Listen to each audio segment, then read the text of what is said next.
গত ২৬শে মার্চের প্রথম প্রহরে মহান স্বাধীনতা জাতীয় দিবস উপলক্ষে বেডফুডে সর্বদলীয়ভাবে শ্রদ্ধা নিবেদন করা হলো জাতির শ্রেষ্ঠ সন্তান বীর শহীদদেরকে। শহরের সালাম ওয়েডিং অ্যান্ড ফাংশন হলে অস্থায়ী শহীদ মিনার স্থাপন করে তাতে পুষ্পস্তবক অর্পণ করেন বেডফুডের বিভিন্ন সংগঠন ও সর্বসাধারণ।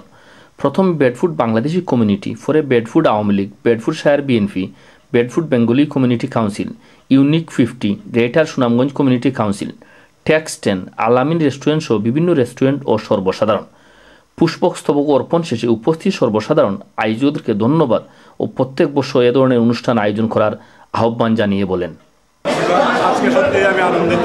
বেডফুডে প্রথমবারের মতো সর্বদলীয় মহান স্বাধীনতা দিবস আয়োজন করা।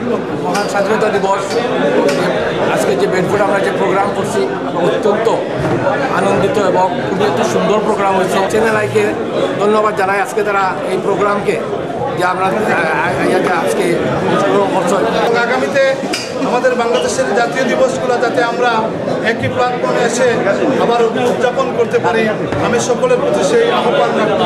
আজকে স্বাধীনতা দিবস উপলক্ষে যে প্রোগ্রাম হয়েছে, খুব সুন্দর প্রোগ্রাম হয়েছে, আমরা কৃতজ্ঞ যারা আয়োজন করেছে। এবং পরে অনুষ্ঠিত হয় এক আলোচনা সভা। বেডফুডের বিশিষ্ট মুরব্বী আব্দুল মতলিবের সভাপতিত্বে ও কামাল উদ্দিনের পরিচালনায় অনুষ্ঠিত সভায় প্রথমে স্বাধীনতা দিবস উপলক্ষে প্রকাশিত স্মরণিকা স্বাধীনতা এর মূরক উন্মোচন ও ক্যারম প্রতিযোগিতায় চ্যাম্পিয়ন ফখরুল ইসলাম ও জুবের মিয়ার হাতে পুরস্কার তুলে দেন এমপি রিচার্ড ফুলার। পরে আলোচনা সভায় বক্তব্য রাখেন MP Richard fuller, Alhaj Moyna Mia, Alhaj Salim beg, M A Rauf, সাজিবুল্লাহ, দিন মোহাম্মদ আরজুমন্দ আলী, আজিবুল্লাহ, নুরুল ইসলাম, মুসলাউদ্দিন, সাইদুর রহমান, মোহাম্মদ কবির, সদরুল ইসলাম ও শহীদুল হক প্রমুখ। সবাই সোনার বাংলা গড়ার ও যুদ্ধ অপরাধীর বিচার দাবি করা হয়। আলোচনা সভা শেষে অনুষ্ঠিত এক মনোজ্ঞ সাংস্কৃতিক অনুষ্ঠান। তাতে সঙ্গীত পরিবেশন করেন বিশিষ্ট কণ্ঠশিল্পী হাসি রানী ও তার সহযোগীরা।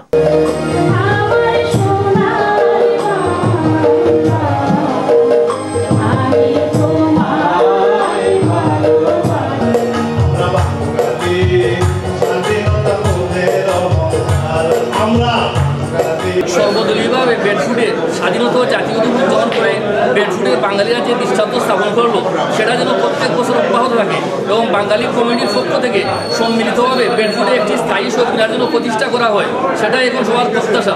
শায়েকুল হক শায়েক চ্যানেল